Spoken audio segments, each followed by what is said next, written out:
And we're live. We're back. It's another night. It's another night of fun and talking to new people, new friends, I guess we could call them. It's Skip Happens. My name's Skip Clark, along with Deb Lamphere, the president of the official Country Music Fan Club. And our guest tonight, his name is Ray Stephenson. Get this, I'm reading this bio, and it's oh my gosh.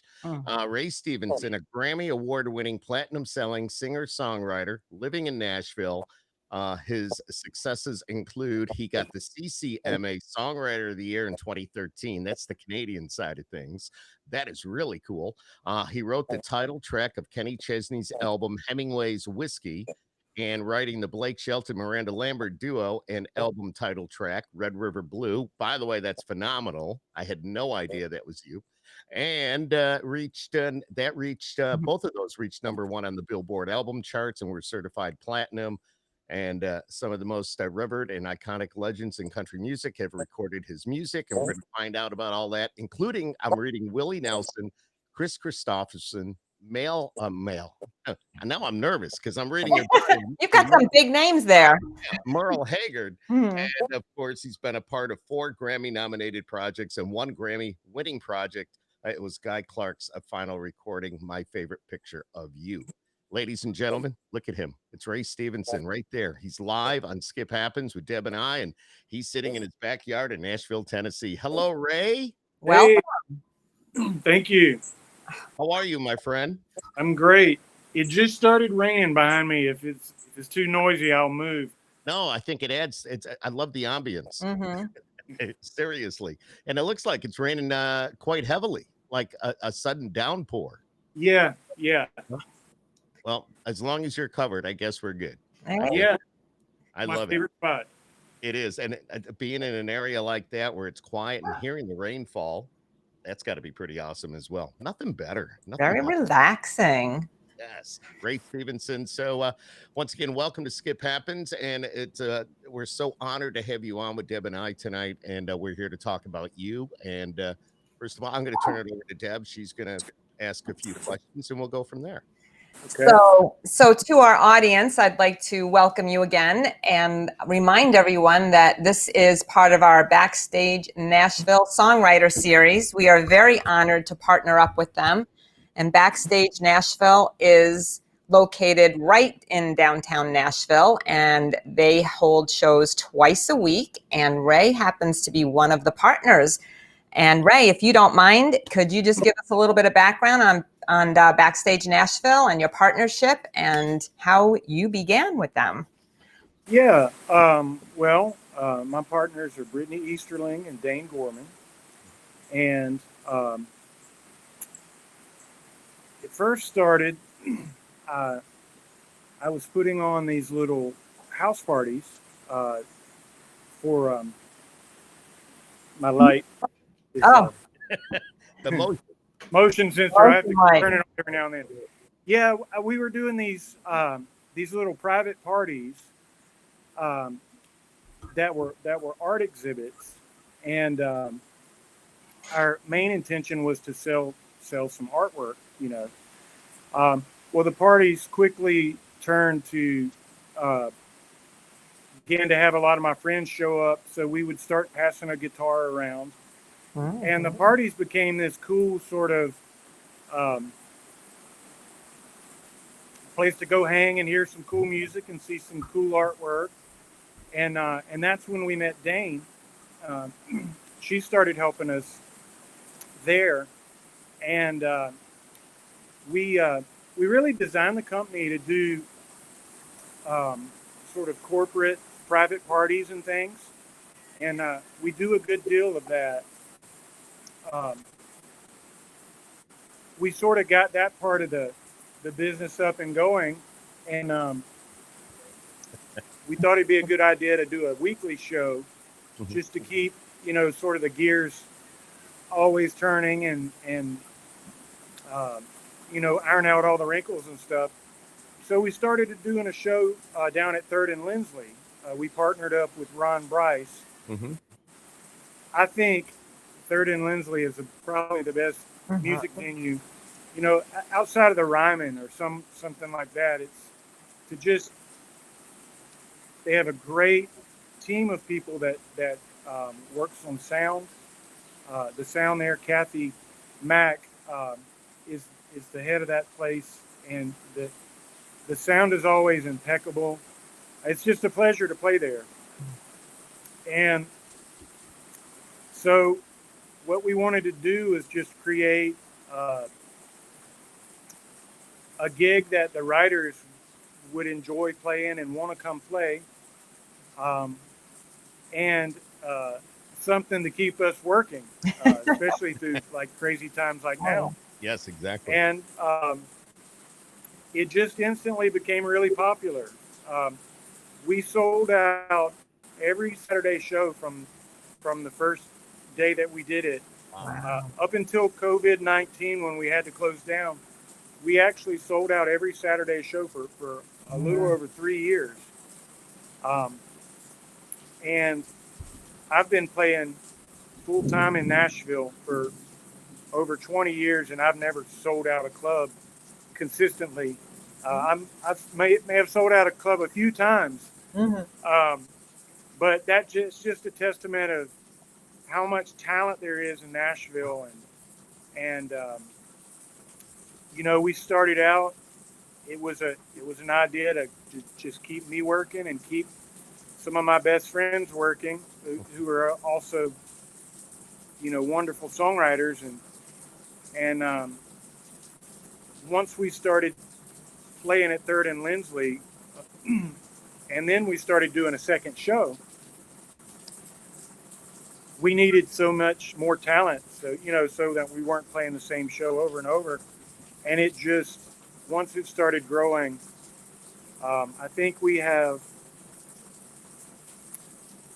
employed over 200 people last year. Wow. Most of them being the songwriters, you know. But there again, it takes a whole bunch of people to make a show work. The staff at 3rd and Lindsley have been fantastic.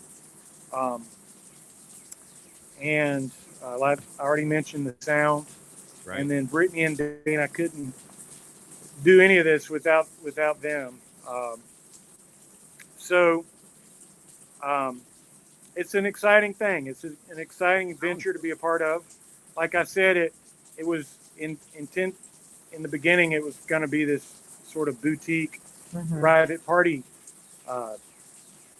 thing, and now it's really turned into a way to keep a lot of the songwriter community connected. You know, there used to be a lot of things back in the old days. I say old days, 10, 15 years ago, there was more of a community of songwriters here. And it's just, the business has changed a lot. It's more camps now than it is, you know, a big group. So it's fantastic for me because I get to see all my favorite songwriters play all the time, and I get to jam along and sing harmonies and be a part of that too. So it's stop me when I've said too much. No, don't let me ramble. No, do you perform at every show? It's a real blessing from God. It's way bigger than I thought it was going to be, and I'm happy about that. And very successful to find the wisdom to do the right things to help keep it growing and including more people. Ray, let me ask you, how does one get involved with Backstage Nashville? If there's a songwriter, is it open to any song? I'm sorry. Can you hear me okay? I think are you muted? Oh. Nope. Can you hear me now? Skip, can you hear me? I can hear you. Okay. Yeah. Ray, can you hear me? Uh-oh. I think Ray's moving. Yeah. I'm not sure I can hear you guys. All right. Okay. Oh, maybe the rain's a little bit loud. Maybe just kind of turn around a little bit if you can. That's all. See, it's raining in Nashville right now. And here in the Northeast, it's pretty decent. We've had a beautiful, like a spring day. So. Can you hear me? I think we might have I lost. lost the audio somehow. Oh, okay. Tell you what. Can he come back? Can we tell him to come out and come back in again real quick? Or is that on our end? You can't hear anything there, Ray? Hello? Hello? Ooh. There you go. All right. Nope. Now his microphone is off because we can't hear the rain. Now we hear the rain. It's a warm, rainy night. There's a song for you. I'll get my computer. Starting off with a warm, rainy night in Nashville. I know. Brittany's being my technical assistant right now. She's better with the computer than I am. Can you hear us or no, Ray? Do you have us? No? Yes? Nope, he does. I don't think he can hear us yet. Nope. You know Please what? excuse our technical difficulties. Oh, now I heard. Is my microphone on? Warm, rainy night. There's a song for So you. they can hear. Yeah, but if it's on the, and they can hear you. Oh. You just speak for them. He's coming on to another device, I think. Oh, this is. So that's got to be the Facebook. That's got to be the feed. Oh, That's the feed, and the feed is going. I can hear you guys on the replay, but it's not live. So, so what I'm going to say, though, just stay right there. I'm going to go out and come back in. Rainy night in Nashville. It is. Stay right there. I'm going to go out and come back in. If maybe I hung up and called back in, that might be. Yes. Let me try Why don't you do that? Yes. Yes. I'm bobbing my head. We're bobbing our head. Hey, anything goes with our podcast. So it does. And they've got a storm moving through the area, so we're trying to make it work. As you could hear the thunder in the background, and you can hear the rain, and we hear the rain now. Ray, can you hear us? Oh, he's coming back in. He's coming back in. Oh, he went out again. It happens. Skip happens. Stop. That's what we call this. Skip happens. Yeah. Well, this has nothing to do on this end, but I think it has a lot to do with the weather. So yeah. Hey, we're going to get a fancy song out of this event. I'm telling you. And one thing to remember, if you're watching this and you follow us, so we do 3, maybe sometimes 4 of these every week. Is number 1, subscribe on Facebook to Skip Happens, and also go to the official Country Music Fan Club Facebook page and make sure you like that, so you never miss an episode. You find out exactly what's going on. Plus, you'll find out what Deborah's club is up. Deborah, you see what we got going on all the time. So, exactly, there's always something going on. So that's pretty cool. And in case somebody doesn't catch this live, we always can replay. You can replay it on Facebook. You can catch Skip's YouTube channel. We have it plastered everywhere. Exactly. So I hope he doesn't forget. No, we love having our artists on as much as we possibly can. We've had this newfound love for songwriters. We love hearing the stories and how these songs come together. We've mentioned in the past, we always hear the final product. And when we find out some of the little intricate details of what goes on behind the scenes, it brings a new appreciation onto that whole industry, really. And Ray, are you there? Yeah. Hey, welcome back. All right. Welcome back, my friend. Thank you. All right, so hang on one second. I'm going to move some pictures around here. I want to make sure you're over by your name. Just something we have to do every once in a while. So I'm going to pull Deb down. I'm going to pull me down. Oh, nope, I pulled Ray down. We're going to put Ray back up. Okay, there we go. And now, no, too dark. And we're getting right back there. There we go. And bingo, bango. There we go. That's good. Look at here. It's raining so hard that that's great. Neighborhood cat came inside. Wow. Well, that's crazy. I imagine you need the rain, though. I know here in the Northeast, everything has been so dry. So we welcome a little bit of rain. So absolutely. All right. There we Hey, go. that'll be good sound effects for one of your songs. Real live. I love the rain. I love the sound of the rain. I sleep so well when I leave the window open and I hear it raining. It's so relaxing. Ray, I was asking you before the weather kind of cut us off there. What does it take for somebody to get involved with Backstage Nashville? Can it be any songwriter, or how does one get involved? Well, we have sort of two categories of artists that play the show. We have our discoveries, which are our up and comers. Okay. And then we advertise the show as a hit songwriter show. So all the songwriters have to have written like a #1 song, or have like a Grammy, or something where, you know, regular people would consider them to be a hit. So, but our discoveries, we take submissions. We also have friends that give us lots of suggestions, and we have our ear to the ground pretty much all the time. And we're always looking for, you know, if I know, I probably can speak for Brittany too. We're pretty much music snobs. So if something really knocks us out, then it should knock everybody out as far as. Yeah. That's our main concern, or not concern, but our main thing that we focus on is just having the best show Absolutely every week, and you know, pairing up the right writers to be on the show, or whoever's going to be the discovery that's going to open the show, making sure there's a good flow and it doesn't seem disjointed, you know. But we have a big talented pool of people to draw from. So, I love it. And I know Deb has got the connection with you guys now, and the Backstage Nashville. And Deb is she's got such a passion for the songwriters and how they tell their story.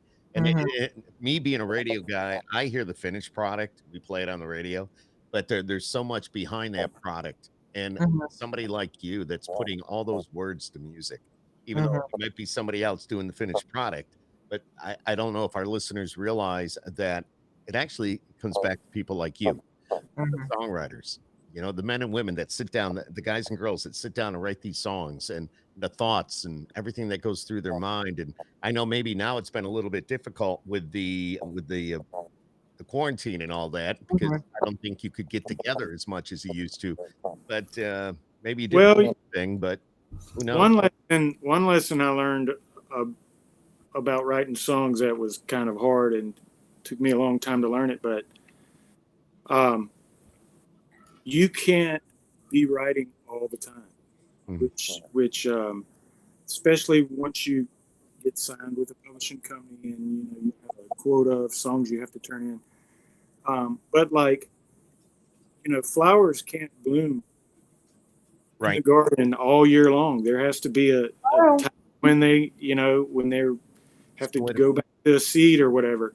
So I think I think there's going to be some fantastic songs coming out of the coming out of this, because one, for the people that didn't have the time to sit down and write the songs that they've been wanting to, they had the time, and the people that needed time to get away from it, to clear their minds, that's there too. So I'm excited.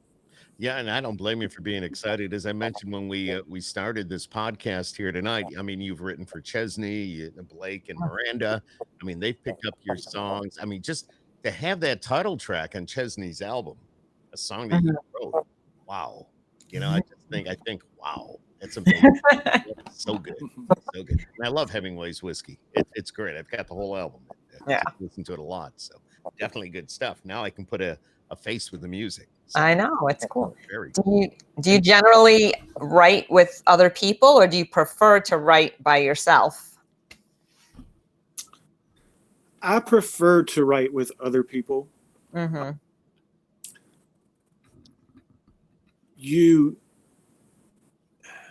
When you write a lot and write with a lot of other people, you can find that there are some people that you click with, but then there are some people that just know how to bring really good stuff out of you. Like even if it was a song I was writing and I came up with the line, you know, the mood I'm in when I came up with that, or you know, I am inspired by my co-writers, and I've always, I mean, I've always tried to write with writers that I thought were better than I was. Yeah. Because that's what makes you better. But you know, I've just always really loved songwriting and looked up to songwriters, I guess, in a way. And so yeah, co-writing is easier by far.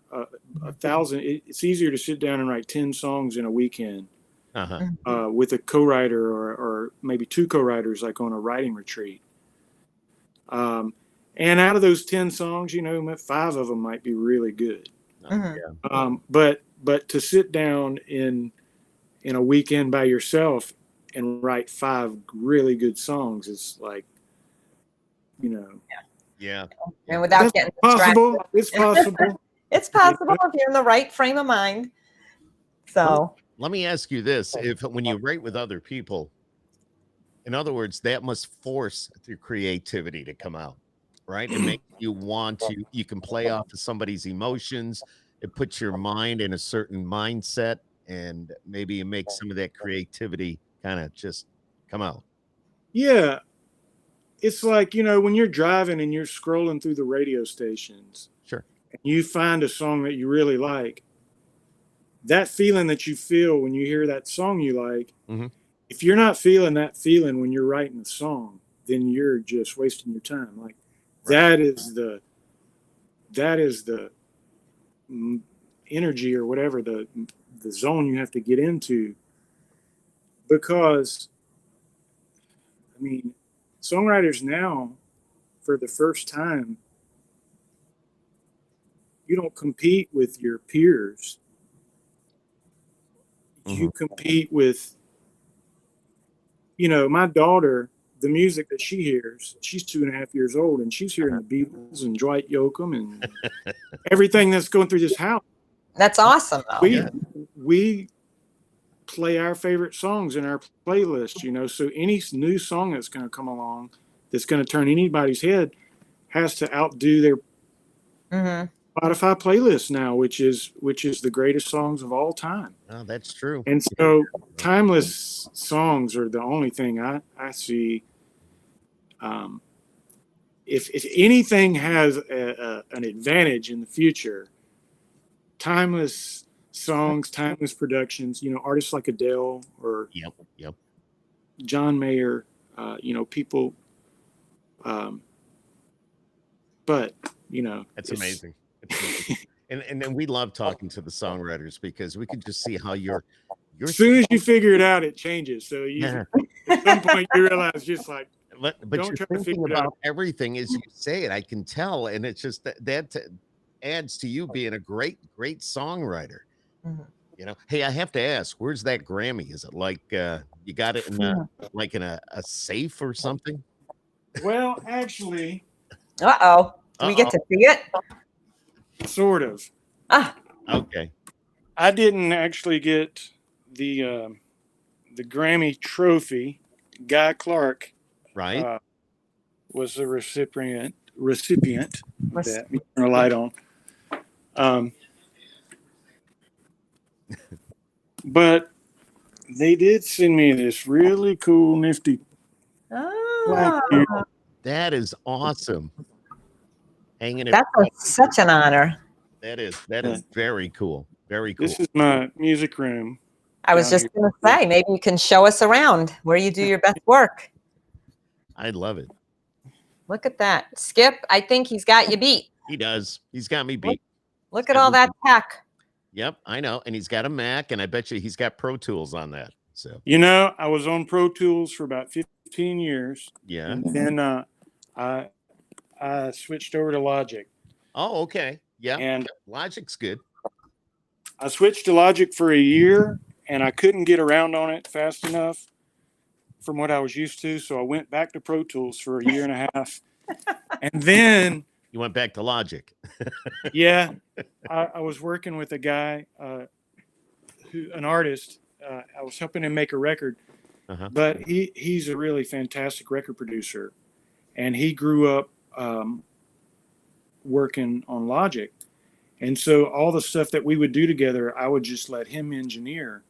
So he would pull Logic up, and we'd be running through all my hardware, but we'd just plug into his laptop, and he could run.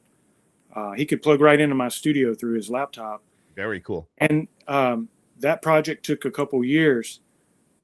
And, you know, if I would want to change something or hear something, I'd tell him what I'd want him to do, you know, and he would engineer it. But I watched him do it so many times. After 2 years, I knew how to do everything. And so by then, I had gotten like a free education on Logic. Yeah. No, Logic is very good. I've got Pro Tools here, and it's not easy. I mean, it's a learning game all the time, and you're always learning something new with it. It's endless. It's endless, and it's amazing what you can do, but you've got to have patience, and it is amazing.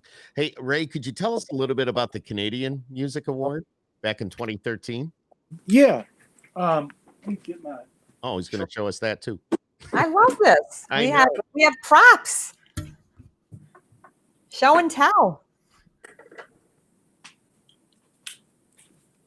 Either that, maybe he's getting another light. I don't know. Could be, but I tell you, the awards and everything that Ray has done is just, the list is phenomenal. It is phenomenal, endless. I'll show you the CCMA. I have friends in the group. I did actually get that trophy, so that was all right. Hey, there it is. Nice. Congratulations. Yes, congrats on that. 2013, but probably just like yesterday. So yeah, there's a Blake record and a Kenny. Yep, there's Kenny. Gotcha. And then I love your room, and you've got the lights. Like I've got the lights. I've got, you know. Yeah. Hey, you have any extra of those laying around? Let me know. I'll pop over and take them off your hands. Okay. All right, Deb. Never mind. You wouldn't believe how hard they are to get a hold of. Oh, I'm sure. We used to collect every year at CMA Fest. We've been going for 100 years now, and they used to have a fundraiser for the Martina McBride was doing something for domestic abuse, and they would be raffling off a lot of those plaques with the artist and the awards and the copy of the CD and signed. And I don't even want to tell you how much money we donated to that organization to get those things. Yeah, they are beautiful, absolutely beautiful.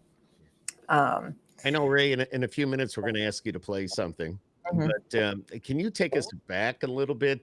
What got you into songwriting originally? What got you to where you are today? What at some point in time you must have said, you know, I'm going to do this. Yeah, I knew when I was in high school that I wanted to be a singer. I started doing my first gigs when I was about 17. Oh, wow. Actually, Luke Bryan and I went to high school together in elementary school. We've known each other since we were little. And we used to play gigs together and at a lot of, the different colleges around where we're from. And I'd always heard that being a songwriter would help your chances of, it's a tool, a valuable tool to be a singer and a songwriter rather than just a singer. Oh, yeah. And I want to say I was about 16 when I got my first John Prine record. Oh, wow. And Vern Gosdin is my all-time favorite country singer. I actually got to play in his band for a little while. that's a long story, but that's a good story. Yeah. John Prine is just from another planet. Some of his lines. Yeah. He can have a song that's a funny song that has the deepest, darkest line you've ever heard, or he can have a really a song that's making you cry, and he can say something funny right in the middle of it, and it just all works. He's just one of the best poets that we've ever had, And so I always, I don't know, I was into Americana. You'd call it Americana music now. Yes. You'd call it folk music back when I was in high school. Yep. But I grew up on Willie Nelson and Keith Whitley and Randy Travis and 80s country for me. Dwight Yoakam, that's some of the best. And then Guns N' Roses and Michael Jackson had a big part of my childhood. There's that's all right. Yeah. The Beach Boys and Percy Sledge are other big influences on me. So I started writing songs when I was 15, and I wanted to have 100 songs. I wanted to write 100 songs before I finished college, because I wanted to move to Nashville as soon as I wanted to drop out of school early and go to Nashville, but my dad convinced me that. Yeah. Yeah, that wasn't going to happen. Yeah. So not long after I graduated college, I moved to Nashville, and I started playing down on Broadway. I played 10 gigs a week for about 5 years, 4 hours per gig. It was something like 500 shows a year. It was insane. That's your dues. Yeah. But then again, it was a whole different Nashville back then. It was completely different scene. But through playing, just every day or every night, you would meet at some point, the town wasn't as big as it is now, so all the musicians would wander in, and you'd either get to see them play, or they'd get to see you play, or you get to know the other guitar players or the other songwriters, and Buddy Owens is one of my best friends. I met him the second day. Very cool.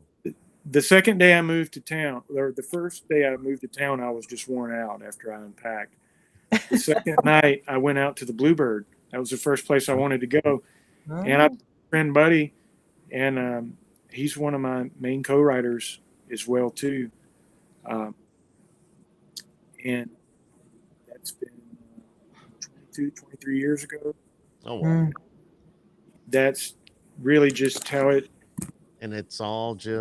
all comes together. It's just meeting people. And do you get to hang with Luke Bryan at all now? I mean, you said you went to school together and all that, but do you guys ever see each other? Do you just kind of, hey, what's up, man? He did give me a call not too long ago. Talk about having dinner and getting our kids together.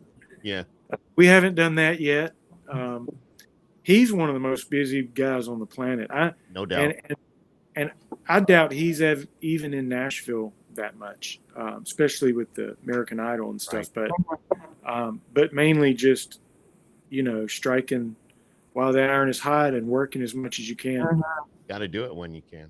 Yes. So, but yeah, he's a good guy. He's a really good guy. We know he throws a hell of a party. That we do know. He is exactly what he portrays himself to be. He's a fun guy. He's a hard worker, but yeah, exactly. Wow. So would you like to give us a little story and a song.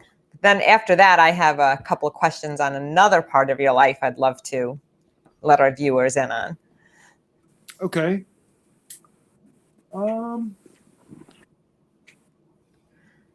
Do you perform at every show at Backstage Nashville?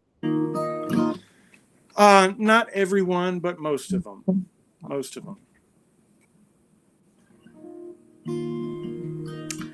All right. I'll do Hemingway's Whiskey since we were talking about that one earlier.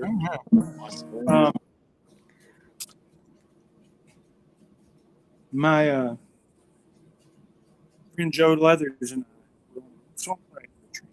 It was the very last day. And it was the last rite of the retreat, which means that we've all already used up all of our good ideas. And so we were sitting there scratching our heads trying to think about something to write. And I'd had this idea I'd been thinking about I'd heard when I was a kid that Nolan Ryan used to sleep with his baseball bat. Okay. Pistol Pete Maravich would take his basketball to school with him every day. And and Jimi Hendrix, same way, would drive around in his car, playing his guitar and driving at the same time. So I used to see Kenny Vaughn do that all the time here in Nashville. Oh, wow. Just goes to show you why he's so good. But I told Joe, I said, man, I have this idea about an artist and a muse. I think it might be a love song. And I said, but it's a really weird idea. And he said, well, what is it? I said, well, I'm warning you, it's a weird idea. He said, what is it? I said, well, I think it's called Nolan Ryan's Baseball. Something like that. And he was like, what are you talking about? And so, I told him what I just told you about a muse and stuff. And he said, well, this is kind of a weird idea, but, we don't have anything else to work on. Let's work on it for a few minutes and see what we come up with. So he said, how do you think we ought to get started? And I said, well, maybe we come up with a list of things that famous people are known for never wanting to let go of, never wanting to put down. Like Billy Graham in his Bible, or Jimi Hendrix in his guitar. Right. Or something like that. And so we were sitting there trying to come up with things like that. And Joe said, what do you think about Hemingway's Whiskey? And I thought about it for a second, and I said, I think we need to just throw what we're working on out the window and just write a song called Hemingway's Whiskey. So that's where the idea came from. Love it. And we started working on it, and we were really psyched about the idea of it and, what it could be. And as luck would have it, I had a co-write the next day with Guy. And I didn't really have any good ideas to take that co-write either, because I sort of used them all on my retreat. So I told Joe, I said, this might be a great Guy Clark song. It might be something he could help us, write. And so we gave Guy a call and ran the idea by him. He said, well, why don't you guys just come over tomorrow around noon and we'll sit and look at it. So we got over to Guy's house and got some coffee and hung out for a little bit. And then we pulled out the song and started working on it. Immediately, the guy just started shaking his head. And then I was like, what is it? And he's like, this is all wrong. And I was like, what do you mean it's wrong? And he's like, this is not a love song. And I'm like, what do you mean it's not a love song? The whole idea of it was right, like this man doesn't want to let go of this woman. Like Billy Graham didn't want want to let go of his Bible. Right. kind of thing. And Guy was just like, nope, that's not it. And so I wouldn't always agree with everything that God said, but usually about 20 minutes later, I would realize that he was right. So I learned early on writing with him or writing with any co-writing in general. Mhm. If people get inspired or get excited about something, you gotta always let them run with that. See where they Mm-hmm. That might mean getting up and going and fixing a cup of coffee. Right. You know, if you're in another mode and you don't want to come out of that, but if you don't like what somebody's coming up with and they're excited about it, there's no way to make them unexcited Right. about you know. So anytime anybody gets excited about a co-writing session, that needs to play itself out. So I was fine just being like, okay, you know, if it's not a love song, you know, what is it? And so we started talking about that, and Guy just wanted it to be a song about Hemingway. Felt like it was more personal if it was actually about Hemingway. It could still be a metaphor for this other. It could be this other song, but Sure. it needed to be about Hemingway at the same time. And Guy, that's just Guy Clark. He thought his mind was just talk about a great American poet. So he was right. It turned out to not be a love song at all.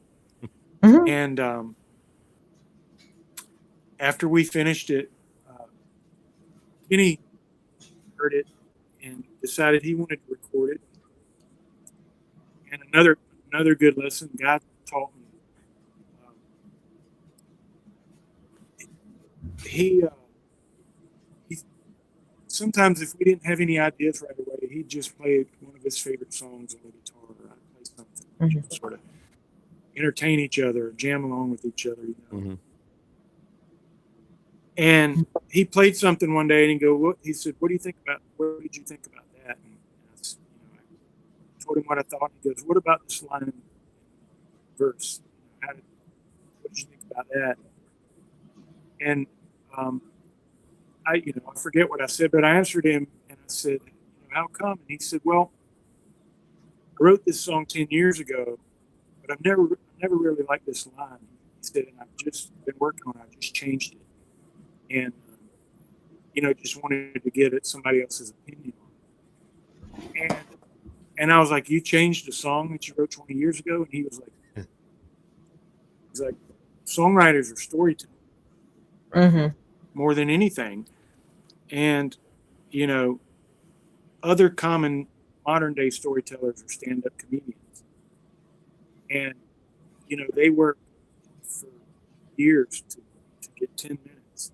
And if they can ever think of any way to make their 10 minutes better, then they're going to do it, And he said songwriters are the same way. If you can figure out a better way to say something, or maybe you didn't need the third verse, maybe just take that out or something.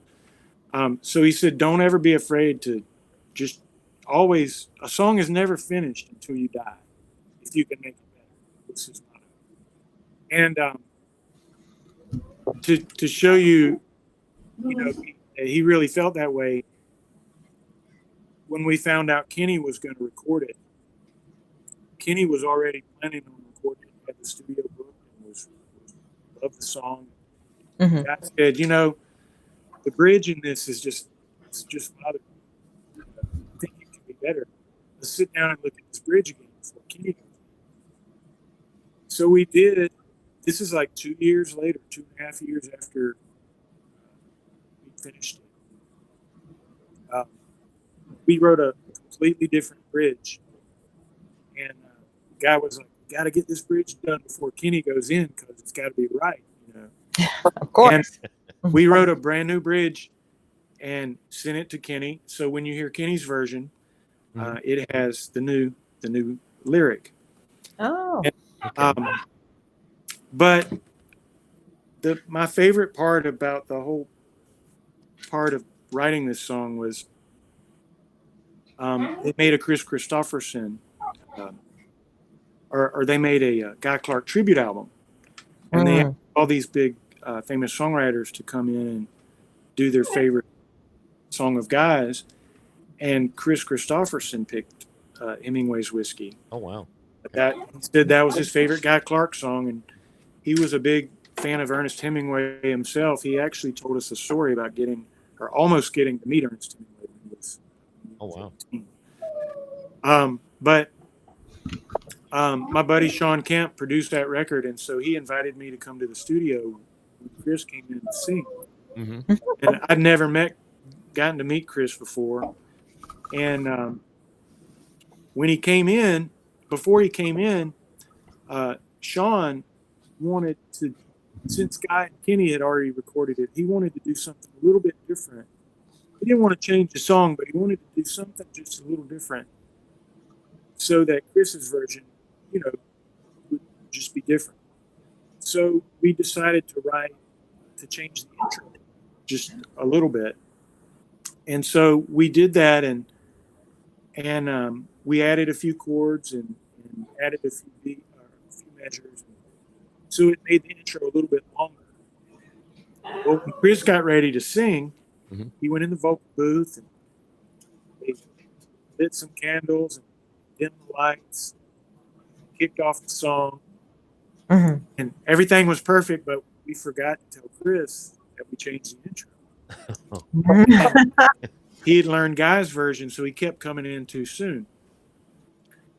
So after 5 or 6 times of trying to figure out where to come in and coming in the wrong place, he looked at me. I was in the control room. He said, "Hey, would you come in here?" And so I walked in the vocal booth, and he said, "You wrote the song, didn't you?" I said, "Yes, sir." He said, "I heard you singing it with the band when you got here. You were rehearsing the song before you showed up." And I said, "Yes, sir." And he said, "Could you do me a favor?" And I said, "What's that?" He said, "You think you could stand right here next to me, and when it's time for me to sing, just tap me on the shoulder?" So I said, "Sure." So the song kicked off, and the music came in, and it hit me. I'm standing in the vocal booth with Kris Kristofferson, like right behind him. I could hear him breathing, and I was like, "This is the coolest thing." Yeah, ever. absolutely. And then my next thought was, I'm going to have to stand here until the song's over. All these microphones are live. I Can't move. walk around. And all the hairs on my arms and legs just stood up. It was goosebumps all over me. And so I got to stand right beside Kris when he recorded this song. And other than getting to work with guys, that was Wow. a real highlight moment of my career. Wow. So I'll play you that song. It's about 1/4 as long as that story I just told about it. You know what? That is so deep, so interesting. Yeah. All the workings of that and how you made the change and who you worked with. And we had the pleasure of talking with Sean just, I don't know, maybe last week or the week before. All the days are kind of running into each other now, but what a great guy. And he told us a little bit about the Guy Clark thing. And Man, very cool. let me say something about Sean Kemp. I want to go on record saying this, so thank you for giving me this opportunity. Absolutely. Sean Kemp is the number one thing in country music. He is as good a songwriter as has ever walked in this town. Really? Vocally, he has his own, Arkansas country twang. Yes, he does. You know, he has his influences, but he has his own sound, and he is the absolute best at that type of singing, and he's the best flat picking guitar player that I know, and I know some great guitar players. I mean, he is the absolute best at what he does. Him and Randy Carlisle, I'd say, are the two best things in country music, and I will throw Chris Stapleton's wife, Morgan Stapleton. She's maybe the other best singer I've ever heard, country singer, that you know, that's out there right now. So anyway, for whatever my 2 cents are worth. That's awesome. I feel honored that we have the opportunity to talk to folks like that are just so gifted and talented and spoken so highly of. And I am sure 1,000% they say the same of you as well. No doubt. Well, maybe so.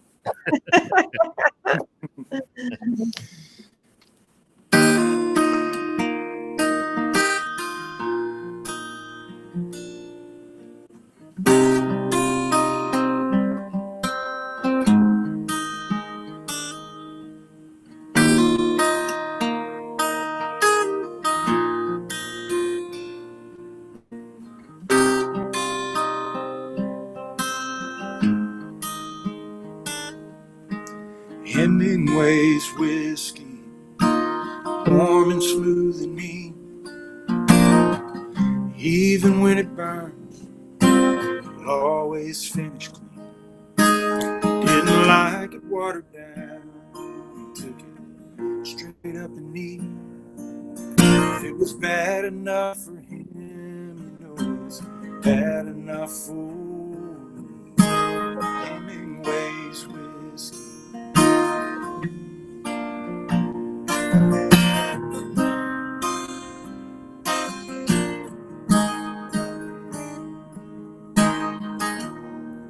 Oh, it's tough out there, but good news is hard to find.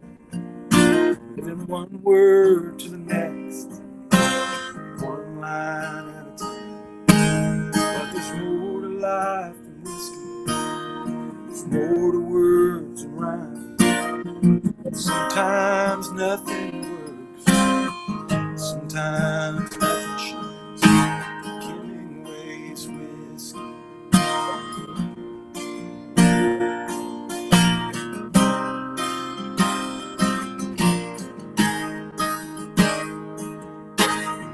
Sail away, 3 sheets to the wind. Live hard and die hard.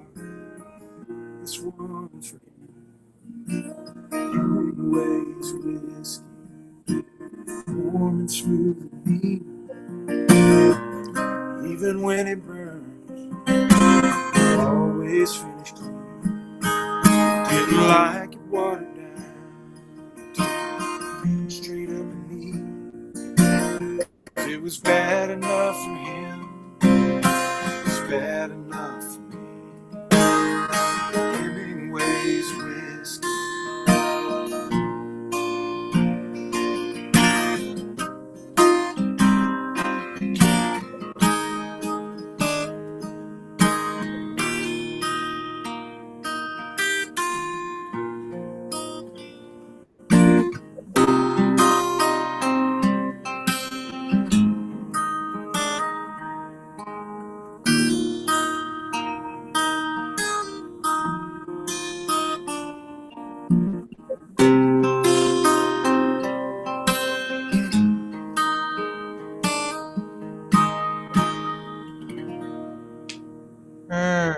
There it is. There it is. Oh, Title track off of Chesney's album, the man that wrote it, right there. And what an honor. what a just awesome. And to hear it from the songwriter, that is just I mean, So smooth. Felt so rusty. I've been playing my electric guitar every single day of this pandemic. But I have not been playing my acoustic guitar that much. I didn't even think about it until about 10 5 seconds minutes into this before. song. Whoa, come on, hands. But yeah, I thought about this too when I was playing that. I decided to play this guitar for this interview. I knew we were going to probably talk about Guy a little bit. Yes. But I built this guitar with Guy Clark. Guy was a luthier in his when he wasn't writing songs. Mm-hmm. And That's amazing. Guy was one of my he was my biggest teacher. As a songwriter. I'd gotten a chance to write with him. We wrote for the same publishing company, and I finally got a chance to write with him, and I had some really good lines that he kind of was excited about, enough to sit down and start working on something. But we couldn't figure out where the song went, or where it was going, and we worked on it like 2 or 3 days. And we didn't finish anything in it. That's so rare to work that long on a song, when you don't know where it's going, or even really what it's about. We just had these cool lines, and Guy was showing me some of these guitars he built. And, he was working on one, or he had just finished one when I met him. And when I was in college, I played in this bar every Friday night. And the guy that owned the bar, he played there every Saturday night. And it was just acoustic guitar. It was played to a room of about 75, 80 people. The Deli Bar in Valdosta, Georgia. It was one of my favorite gigs, where I learned how to deal with drunks. That was one of the first places I had to learn how to do that. Never thought about that. And not drinking too much myself, or what to do if I do. The kind of. But the guy that owned the Deli Bar had built his own guitar. And so Steve was his name. And he was a really good guitar player and singer. And I'd go watch him play, and I just thought, man, how cool is that to see somebody playing a guitar that they built? And I told Guy, I was like, I have always dreamed of building a guitar, but I wouldn't know where to start. And he said, well, let's build one. He said, I'm getting ready to build another one. Let's just, when I order the supplies, I'll order double what I need. And then I'll do step one, and then you watch me, and then you do step one, and we'll just kind of do that. Yeah. So I was like, you really want to, how long would that take? And he was like, oh, probably, if we work on it every day, probably 2 weeks.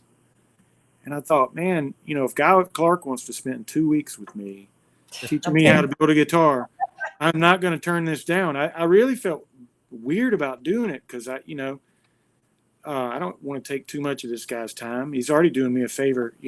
I'm just a young guy back then, getting started. Well, we ordered all the material, and we started working on. It's actually it's in the other room. We built 2 guitars. This is guitar number 2.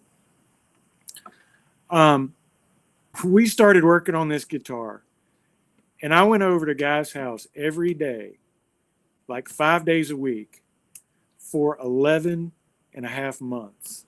Wow. Oh my gosh. It took almost a solid year for us to finish my first guitar. Wow. Mainly because Guy wanted me to do it, and he would show me how to do it, but then he would want me to do it on my guitar, Right. And that's how you I never done.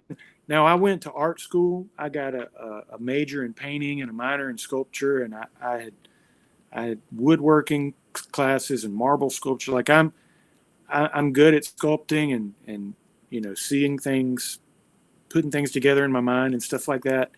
Mm-hmm. But I got to tell you, building a guitar is the absolute hardest project I've ever been a part of. Both guitars were the two hardest things, harder than any painting or any sculpture or any piece of furniture, because everything has to be so perfect for it to play like it's supposed to. The distance between everything has to be completely parallel and Gotta be precise. It's precise. Yeah. And I had never worked in a medium that was so just. Good thing you have a lot of patience. Yeah. So, but the reason I told you that story, because it took me a year, and I was at Guy's house like almost every day. Even if he was upstairs working on something, I'm downstairs sanding or carving. Yeah. Wow. We had so much time to think about that song that we didn't know where what it was about or where it was going. And it was a song about a woman who was struggling.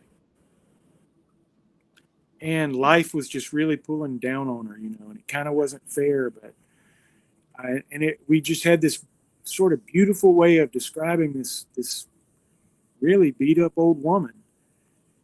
And I had a gig down on Broadway one night, down on Legends Corner. And I was driving down there, and I got down there and I was looking for a parking spot, and there was this homeless guy on the street on the corner holding this cardboard sign that said "Friend for Life, 25 cents." Oh, wow. Oh. And as soon as I saw that, my mouth just opened, just opened. This was a Friday night. Mm-hmm. And the next at noon, I had a write over at Guy's house. And whenever I would show up, he would always hand me a cup of coffee, and we'd sit down, maybe talk to his wife, Susanna, a little bit, or we'd usually drink a cup of coffee before we, jumped into work mode or anything.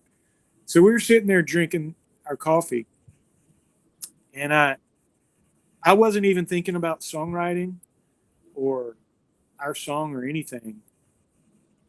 And I said, "Guy, you won't believe what I saw last night." And he said, "What?" I said, "This is the most fantastic image for a song." Mm-hmm. And he said, "What was it?" I said, "There was a homeless guy standing on the corner holding a piece of cardboard that said, 'Friend for Life, 25 cents.'"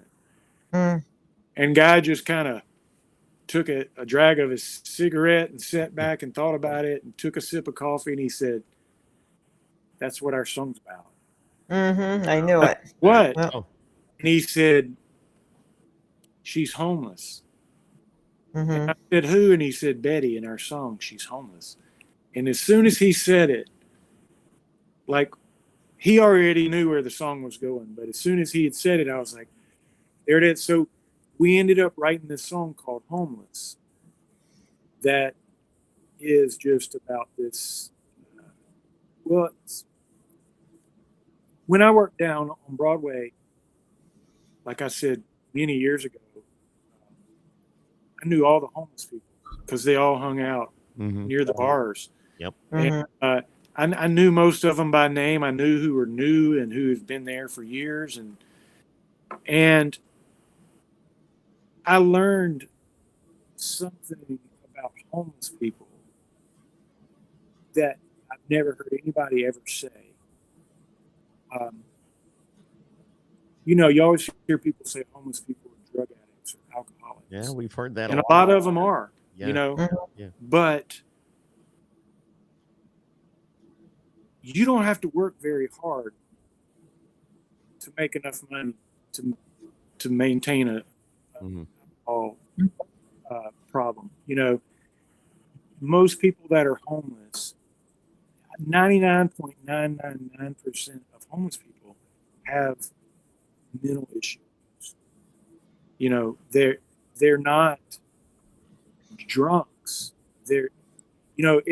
If they were just drunks, they would go work at a 7-Eleven one day a week and make enough money to buy 2 cases of beer home and be set for the rest of the week. Right. Homeless people there's something about how they think about life. They aren't able to plan for the future. They can only think about their next meal or right now. They don't even think about their next meal a lot of times. Mm-hmm. You know, it's like they're in the moment or stuck in a moment in a way. And so, you know, I have a lot of, I guess, empathy for homeless people, because I've realized that nobody is lazy enough or addicted enough to not be able to take care of themselves. I mean, I know a lot of drug addicts and alcoholics, especially, that couldn't take care of themselves. But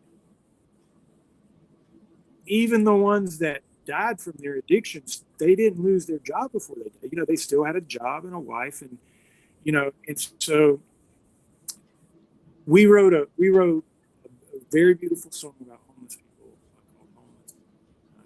That's one of the songs that I'm the most proud of. Guy recorded it, and let's see.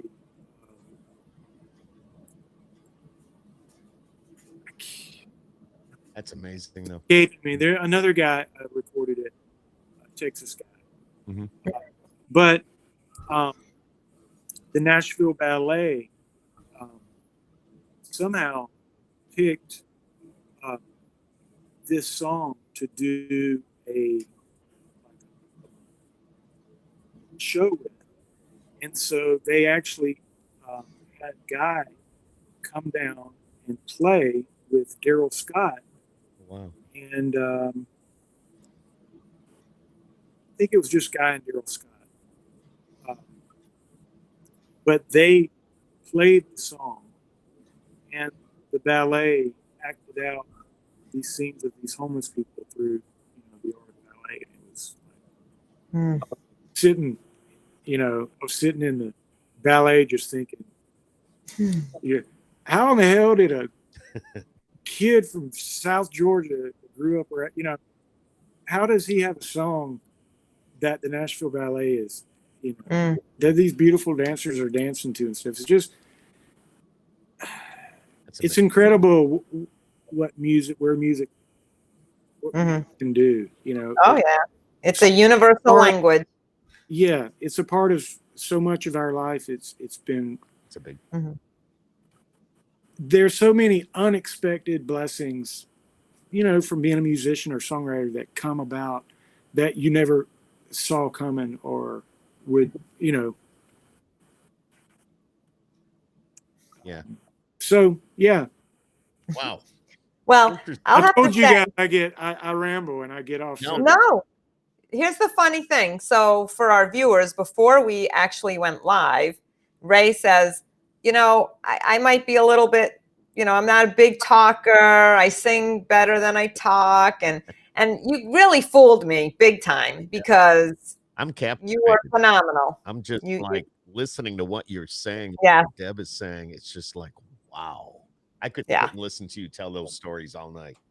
Just so we Skip, we're going to have to hit a backstage Nashville show. That's all there is to it. No doubt. No doubt. Yeah, and one of the beauties of Backstage Nashville, one of the things that makes it work, is like it has, is, you know, every songwriter is not a great entertainer. Some great songwriters are just not very good on stage. So, you know, we always want to have the writers that play our show be great entertainers. They should be a great entertainer. But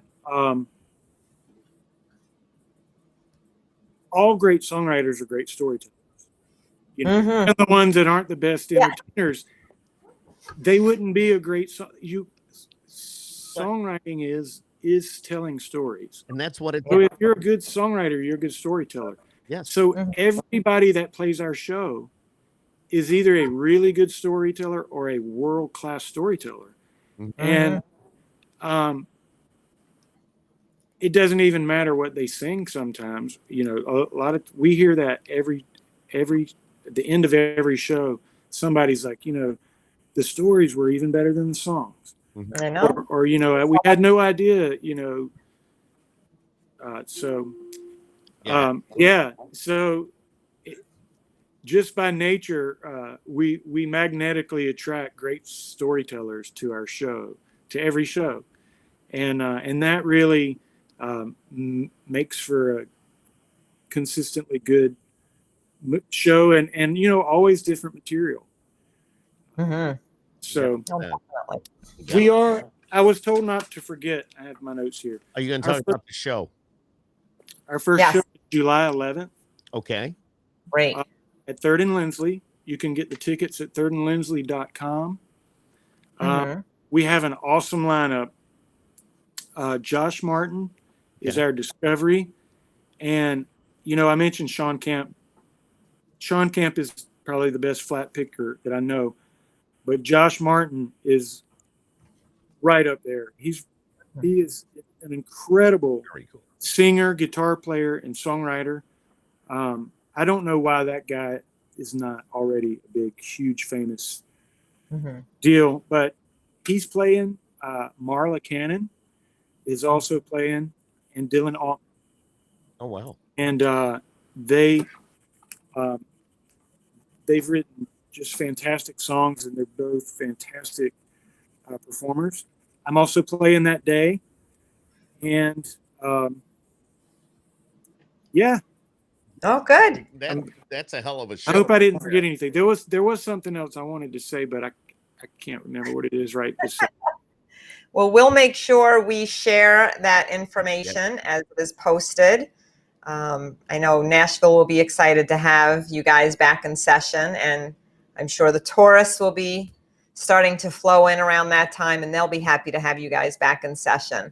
But we really can't thank you enough for spending your evening with us and showing us your studio and telling us your stories. And I will encourage our viewers also to go to Ray Stephenson's website, because he is an amazing, amazing artist. And you've got your paintings advertised on there. And I mean, I can't even explain. You have to go see them. You just have to see them. They're phenomenal. So take a look at them. I think very proud. I had no idea you were a painter. Thank you. Yeah, we're actually my homework. This is a painting studio. Oh wow! That we're sitting in. Wow. Dude, but if you go and look at the artists, like the one that caught my eye quick there was one of Taylor Swift. Okay. And it's extremely detailed, and they're all detailed, don't get me wrong, but it just happened to catch my eye quick, and the talent, his artistic talent there for painting is amazing. Yeah. For your listeners, I do commission stuff. Grandparents, grandkids, wow. You know, anything portrait things. And also, I do a lot of commission stuff with like the country artist and the rock and roll stuff. That's been a lot of my main things. But in addition to original paintings, I also have prints of almost everything on my website, and that can be on paper or canvas, wood, metal. I have a company that puts pretty much everything I've got on shower curtains and coffee mugs and pillowcases. Well, I'll be putting that on my Christmas list this year. I know what I'm getting you, Deb. The best way, sometimes the easiest way to support a songwriter is support their side hustle. Yep. Skip promotes. We've all got one. I do that every time we're on. I think it's so important to support the songwriters, to support the artists. You to go to the website. In your situation, you've got your paintings. I'm sure if you go to the website, there might be some merch and all that stuff. We need to support you, and especially during this time when nobody's really been able to work for several months. You know, it's not easy. I think we've all been in that situation, and we're just starting to get out of it. So right. Yeah. They can see more art too if they're in Nashville at 3rd and Lindsley, where we do our show. I did all of the art in the room. Oh, really? And also in their big room, and the Aloft Hotel. And the thing that I was wanting to say that I couldn't remember came back to me. In addition to our Saturday show and our Monday show, we also do private shows all over the country.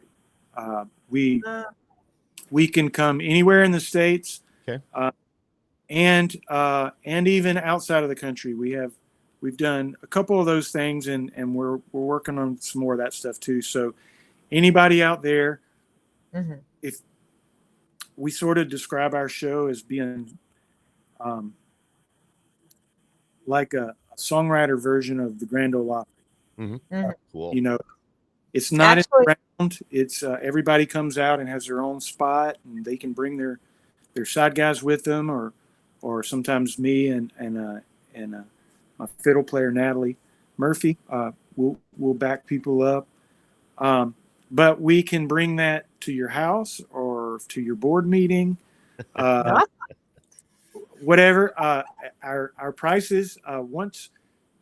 If you would want to do it, and once you get in touch with us, our prices are really not.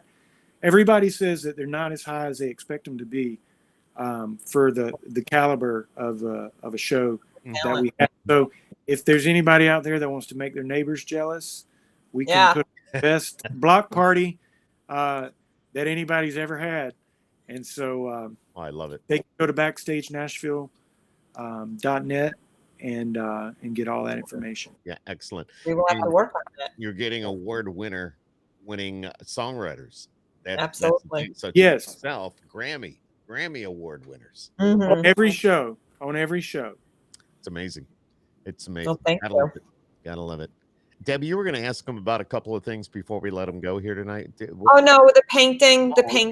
was one of them. I just wanted to make sure our viewers know to definitely go to his website and check them out because they're absolutely amazing. Yep. And we actually, Dane and I, when we first met and started talking, we're talking about getting, at some point we will have a Backstage Nashville show brought to our community. Of course, COVID hit and everything went to kibosh. So that's on our plate to do at some point in the future. But in the meanwhile, we'll push people in your direction. Exactly. All right. So thank you. Ray, you're awesome. Very talented. God bless you, my friend. And it's a pleasure meeting you, chatting with you. Yeah, great meeting you guys. Even if it did rain. Yeah. But, we need the rain. So that's the flowers are happy. Yeah. Roses are happy. That's all. Like I said, my garden's brown. So. But we appreciate you taking the time. I know we've been on for a little over an hour, and I'm sure your time means a lot to you, but thank you for giving it to us. Yes. Thank you. That's very cool. And hey, there you go. Hemingway's Whiskey, title track of a Chesney's album. You heard it just a little while ago, and it's amazing just to hear that stuff, man. Wow, I just great. Fall in love with it. So, all right, Ray, have a great night. Love to the family, and and we look forward to seeing you soon. Yeah, come see us in Nashville. Oh yeah, well we're just kind of sporadic when we're there. We'll get to be there next week, maybe. So, I know. I'm hoping. I'm supposed to be there this weekend. We'll have to see what happens now. Yep. So, all these states, but thank you again so much for your time. I'll be talking to you because we have a lot of fun things in store between us and Backstage Nashville. So I'm sure we'll be in touch. All right. All right, Ray. Thank you again. Take care. Thank you. Have a good night. Peace, my friend. Take